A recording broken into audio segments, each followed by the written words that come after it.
Malinaw, makusog, na nadadangog sa Kapikolan maging sa enterong kinaban. Ini ang 97.5 Bangon OK FM. 97.5 OK FM. Gusto ko, okay ka. Nagandabay ka mo sa OKFM, member ka ng KBP, kapisana ng mga broadcaster ng Pilipinas, 37 minutos pasado alas 6 ng aga. Naku! Talaga? Totoo? Totoo ba ang chismis? Ang orihinal na intrigero asin chismoso sa radyo. Puro chismis, walang mintis. Si David Duliano nagbabalik sa programang Chismis is My Business.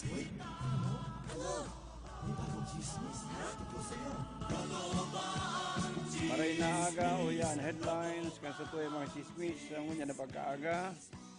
Ex-mayor sa probinsya ng Camarines Sur na nakatipo ng grabing kayamanan.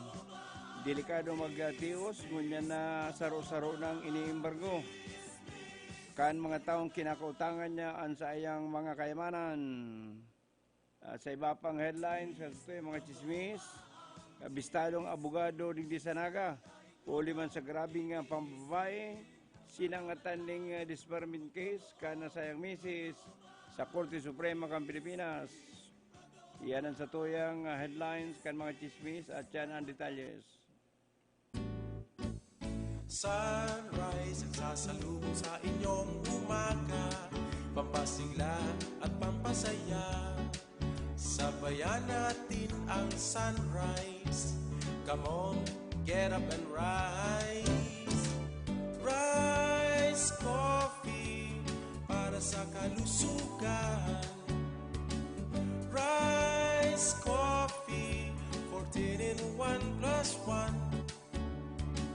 Rise Coffee, puro-puro ang sangkap. Rise Coffee, enjoy ka na, healthy pa. Rice coffee sa morning, rice coffee sa evening, rice coffee any time of the day for a healthy family.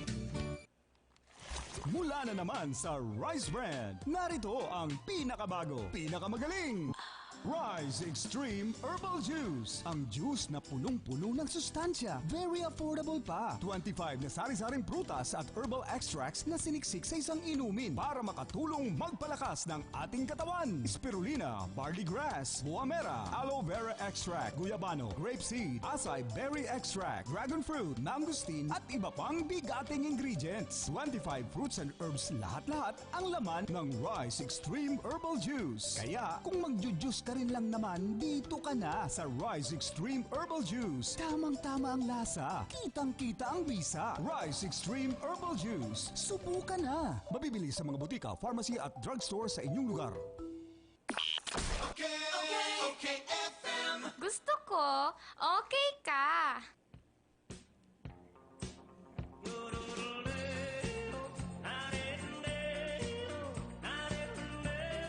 Mga tugang, good morning.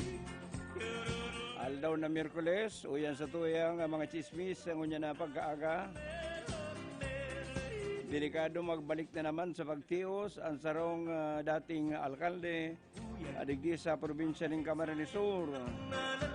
Ninulitaan sa mga natipo na pagrugaring, luay-luay ng pinag-iimbargo kan mga taong kinakautangan niya.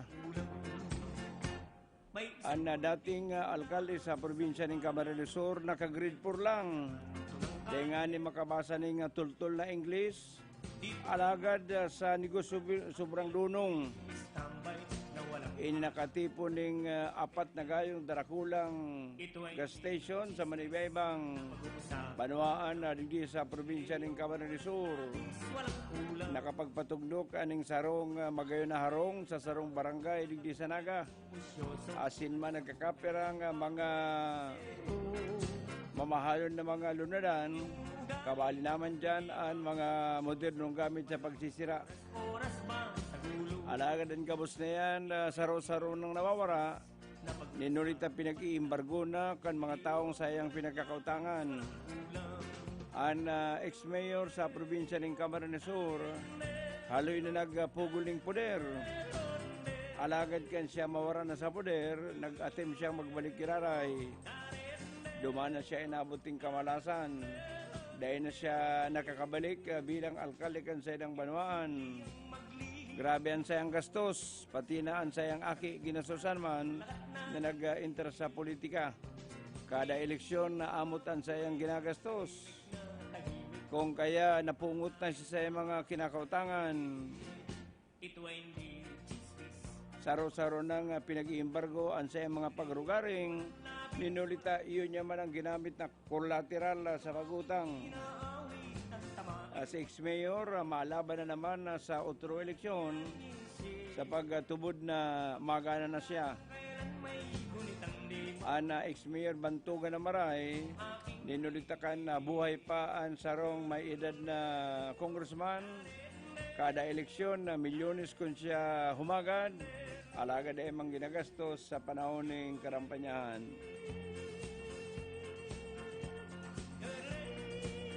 Sa saropang chismis, ang unya na amay na pag-aga.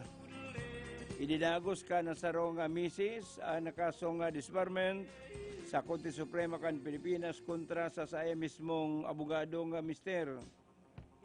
Iyan huli man sa dahi na mapugulan na pambababae ka na sayang mister.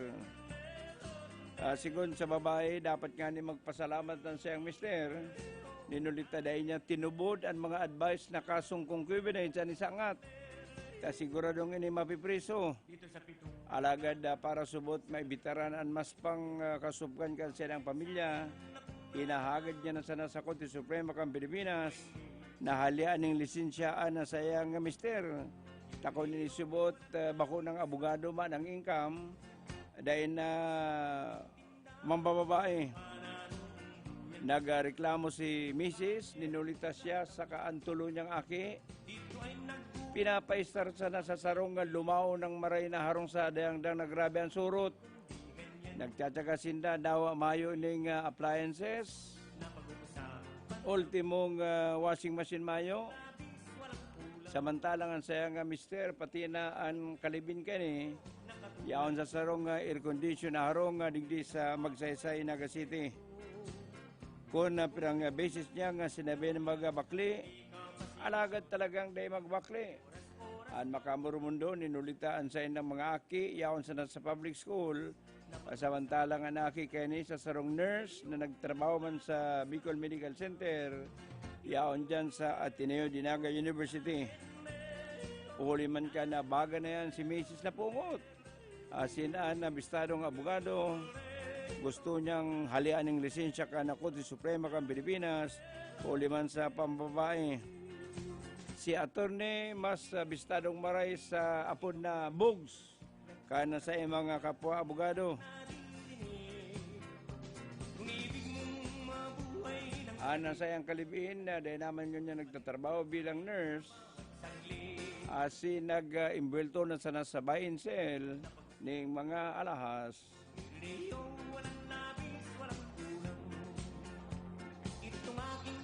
Yan mga tugang sa tuyang mga chismis, ang unya na aga, aldaw na Miyerkules, siniman na sa inong lingkod, si Dave Duliano.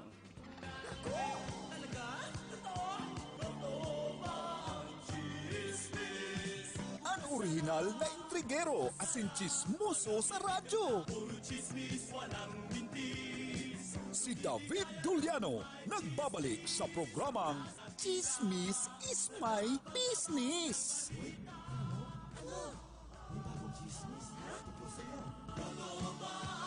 Chismis.